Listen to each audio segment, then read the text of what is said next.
fonética e fonologia, e o tema específico do vídeo de hoje é a descrição dos segmentos vocálicos. Eu já gravei no vídeo anterior a esse aqui, ou melhor, nos vídeos anteriores aqui no canal, sobre esses parâmetros articulatórios para a descrição dos segmentos vocálicos, entre eles a altura da língua, o arredondamento dos lábios e a anterioridade e a posterioridade da língua.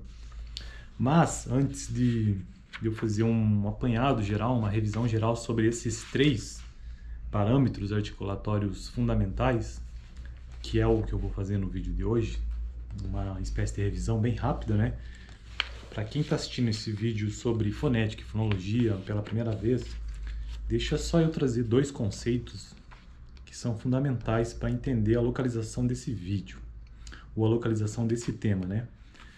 Eu sou um estudante de letras atualmente e existem algumas disciplinas nessa faculdade que giram em torno do eixo da linguística. E fonética e fonologia é uma dessas disciplinas. Eu já tive essa disciplina no ano passado, em 2022, então agora, tendo já concluído ela, me senti minimamente confortável para gravar sobre, né? Mas, então, como eu dizia, no curso de letras tem um eixo geral, no curso de letras, português e inglês, você estuda desde literatura, estuda linguística, são os eixos, né? Estuda a parte pedagógica, a língua estrangeira moderna e por aí vai. E esse eixo de linguística, que é o que eu mais me identifico, que eu gosto mais, que eu tenho mais afinidade, né? Fonética faz parte dele. Então, antes de entrar no assunto do vídeo de hoje, quero só fazer uma breve revisãozinha do que seja linguística e fonética também, sabe? Para quem está chegando aqui pela primeira vez nesse vídeo, né? Mas, então, vamos à definição do que seja linguística, isso de acordo com este livro da Thaís Cristófaro e Silva, que é um livro específico de fonética, que é essa playlist de fonética e fonologia, né? Mas em todos os livros assim que envolvem linguística sempre tem uma definição, e para ela a linguística é o seguinte: é a ciência que investiga os fenômenos relacionados à linguagem e que busca determinar os princípios e as características que regulam as estruturas das línguas. Então eu vou repetir com mais calma esse conceito. Linguística é a ciência que investiga os fenômenos relacionados à linguagem humana, né? E que busca determinar os princípios e as características que regulam as estruturas da língua. Então, isso é linguística. Este é o meu foco no canal de linguística e é uma das áreas que eu mais tenho interesse mesmo em aprender em letras, apesar de eu gostar de literatura e das outras áreas também, né? E fonética e fonologia, que é a playlist específica, tema desse vídeo, inclusive, é fonética, segundo a Thaís Cristófaro Silva. Fonética é a ciência que apresenta os métodos para a descrição, classificação e transcrição dos sons da fala. Então, vou repetir. Fonética é a ciência que apresenta os métodos para descrever, né, para descrição, classificação e transcrição dos sons da fala, principalmente aqueles sons utilizados na linguagem humana. E aí ela diz algumas áreas específicas. E aí a gente aprende várias coisas nessa disciplina, desde aparelho fonador, como que os sons da voz, os sons da fala humana são produzidos, até que chega em determinado momento que é preciso entender melhor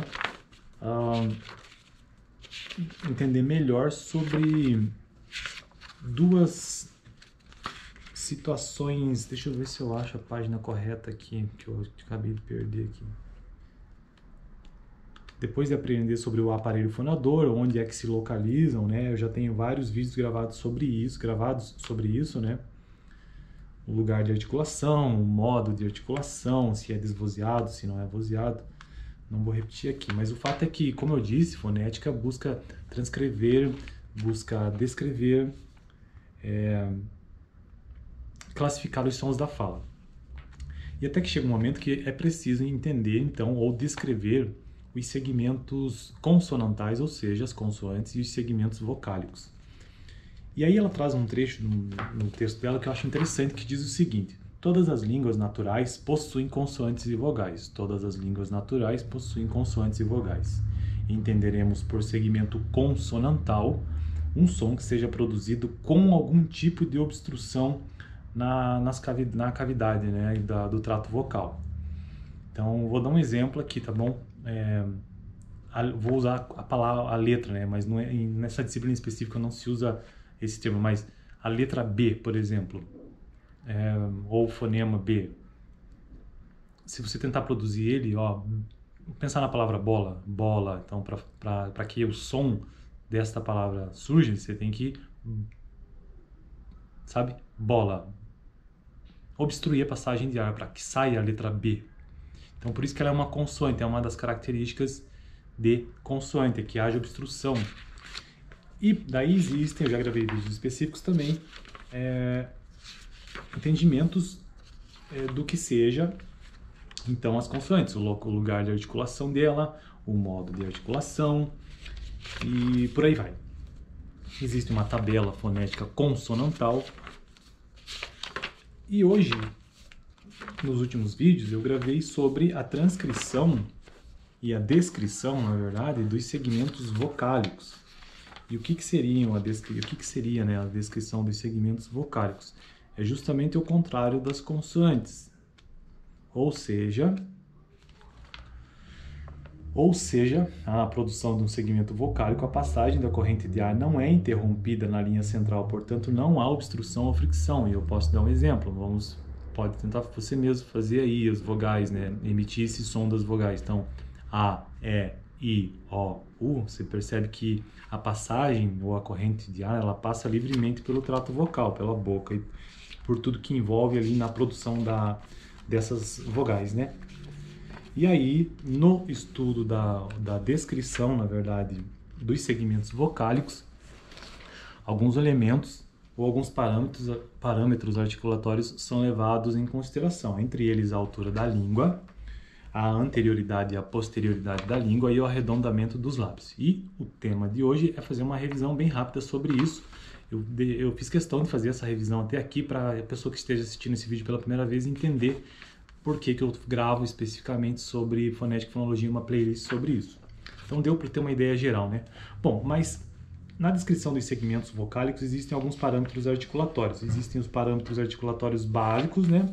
E depois, ou os primários, e depois existem os parâmetros articulatórios secundários, que é o tema do próximo vídeo.